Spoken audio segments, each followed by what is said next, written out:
Karine Jean-Pierre, a senior advisor to MoveOn.org. And welcome back to both of you. So let's be crassly political here. We talked earlier, Matt, in the program about the substance of the president's decision and the pushback on it. What was the political calculus behind this, do you think? You look at all these polls, most polls will tell you that Americans the idea of fighting climate change, but that's really not the right question. It's digging down deeper. The real question about climate change is, are they willing to pay more to fill their tank with gas? Are they willing to pay more for their utility bills? Are they willing to take some of this American energy? We're now the world's leading supplier of energy, and take it offline, which has a big impact on U.S. jobs. And that's the real question. And by the way, cuts across party lines.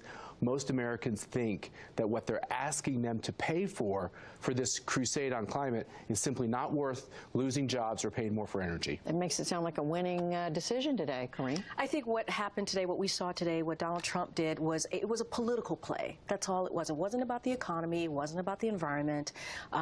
It wasn't about businesses. It was purely about that small shrinking base that he has, that he needs to placate with when it comes to every tweet, every action, every message that he puts out is all about them. He continues to give them the red meat that he feels that they need, and that's what we saw. And if anything, we really saw Steve Bannon winning the day with that speech as well. Well, is there any risk, political risk, in what the president did, Matt? Sure. Sure. I think if it is about politics, people will see through that. I actually think it's something deeper. It's a campaign promise he made to the working men and women across this country who have not seen their economic prospects improve.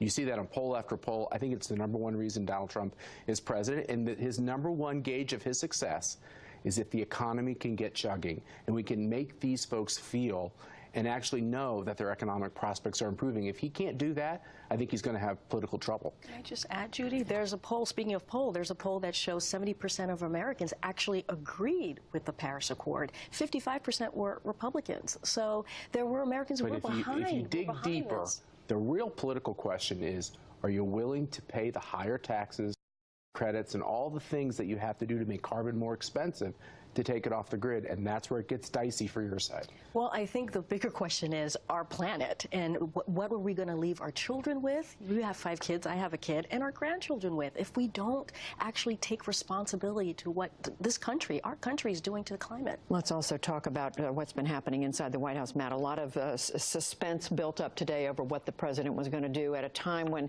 there's been a lot of reporting about the unsettled nature of how things are going with the staff. I haven't read any of that.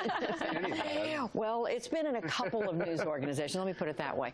You talk to people in the White House. I mean, is that overblown? No. Are people feeling, okay, no, what's going on? No, it's not overblown, and my belief is that the president is impatient over the fact that there's been some bungling on some of these rollouts and some of these decisions. There's been way too much leaking. There's always leaking in White Houses, but this is a journalist dream come true, because you have 18, 20, 22 people talking for stories. It's out of control. And I think he knows it needs to tighten up, and I believe that he's communicated internally that he expects us to tighten up. And if it doesn't get better, and he's got to up his game too, if it doesn't get better, I think he's going to make a lot more changes.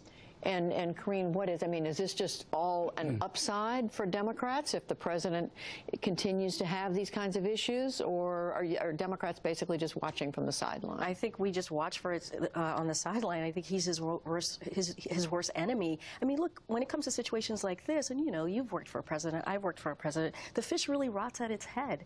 This is Donald Trump's responsibility. There's no one else to blame but himself. He's the one that tweets off message, not his staff. He's the one that says things that doesn't make sense, that really angers a lot of people, including, people who even voted for him are a little concerned about what he's doing. And we see that in focus groups. When you say he needs to name your words, what did you mean?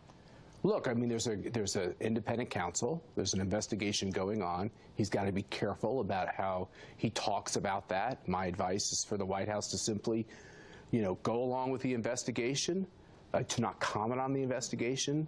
Don't do anything that makes it look like you're putting any pressure on the investigation. I understand the president and his team are frustrated because they don't see any there. But I think they need to do that. I think as far as the staff is concerned, I think it was absurd that the Russian delegation was able to go into the Oval Office with recording devices and cameras. They didn't know who was going to get the photos. The Keystone Cops part of this must end.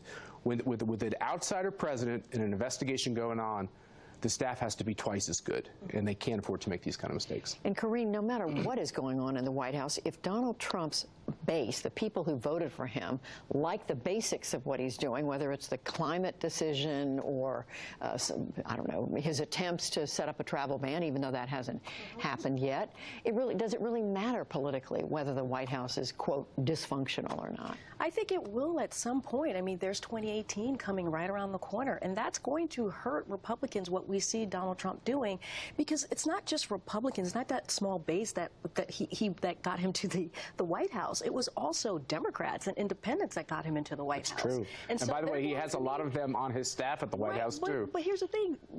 You know, if you look at the House and some of these suburbs that they have to win, the Republicans have to win, you need support outside of your Republican base. So it is going to hurt them when it comes to 2018. I have a feeling this may not be the last time we have a chance to talk about this. Let's hope not. Karine Jean-Pierre, Matt Schlapp, thank you both.